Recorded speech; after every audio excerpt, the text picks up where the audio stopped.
कंटागा tower पार्श्वर 10 वर्षीय नाबालिका हाथबंधा अवस्था मृतदेह उद्धार। दुष्कर्म पर हत्या संदेह। नवरंगपुर जिला तेंतुलीखुंटी ब्लॉक कंटागा सदर पंचायत सरकारी उच्च विद्यालय निकटस्थ एक टावर पाचेरी कड़ू एक 10 वर्षीय नाबालिकार मृतदेह उद्धार होईछि। मृतदेहटी उक्त ग्रामर मोहनचंद्र बाणुआ सान झील रुचि बाणुआ बोली सूचना मिली। रुचि आज दिन प्राय 1 घंटिका समय शौच पर जाऊछि कही घर बाहरी आउ फेरी नथिले। परिवार लोके विभिन्न स्थान में खोजाखोजी करी रुचि को पाई नथिले। समस्त सांगसाथी एवं पड़ोसी को पचरापुचरी करथिले। परे बहु खोजाखोजी करी राति प्राय 8 घंटिका समय टावर पाचेरी कड़े रुचि मृत शरीर पड़िथिबा देखिबाकू पाइथिले। रुचि 2 हाथ पछपटू बंधा जाइथिबा बेले पारिपार्श्विक स्थितिरु एहा दुष्कर्म पर हत्या करा जाइथिबा संदेह करा जाउछि। एने तेंतुलीखुंटी थाना अधिकारी गोपाल कृष्ण आगुपात्र को पचारिबारु से घटनास्थल में पहुंची प्राथमिक तदंत आरंभ होइथिबा कहिसंती। के बलटो आज्ञा से जोग पे मार छते ना कि से जो जे मारची ताको न धरला पर्यंत हम लाश छाड़बार नहीं।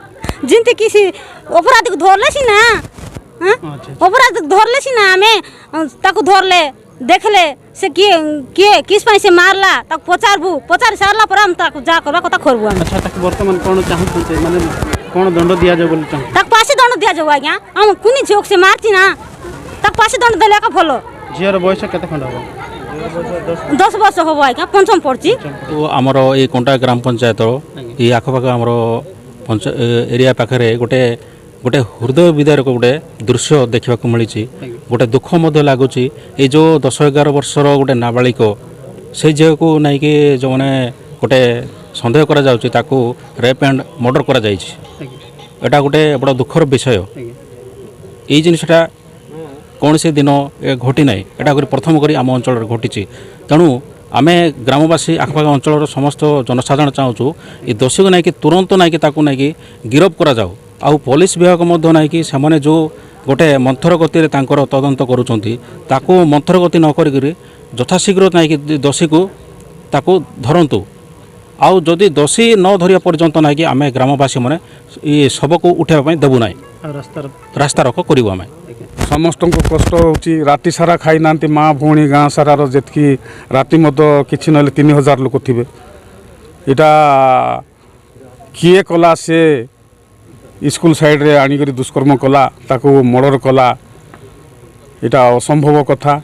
एवं पुलिस प्रशासन आसती डीपी आसते एसडीपी आसते तेनलीगुंडी आईसी आसला तेनलीगुंडी एएससी आसला समस्ते तार तदंत चलती बोले बाहर करी गला तांकर गल खेलवाक जाइए भाविले 4टा को खोजबार आरंभ कले।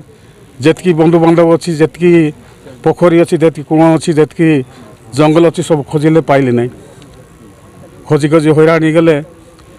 राति 7टा 6टा ना 7टा टाइम रे से मने लटा पूजा कर लटा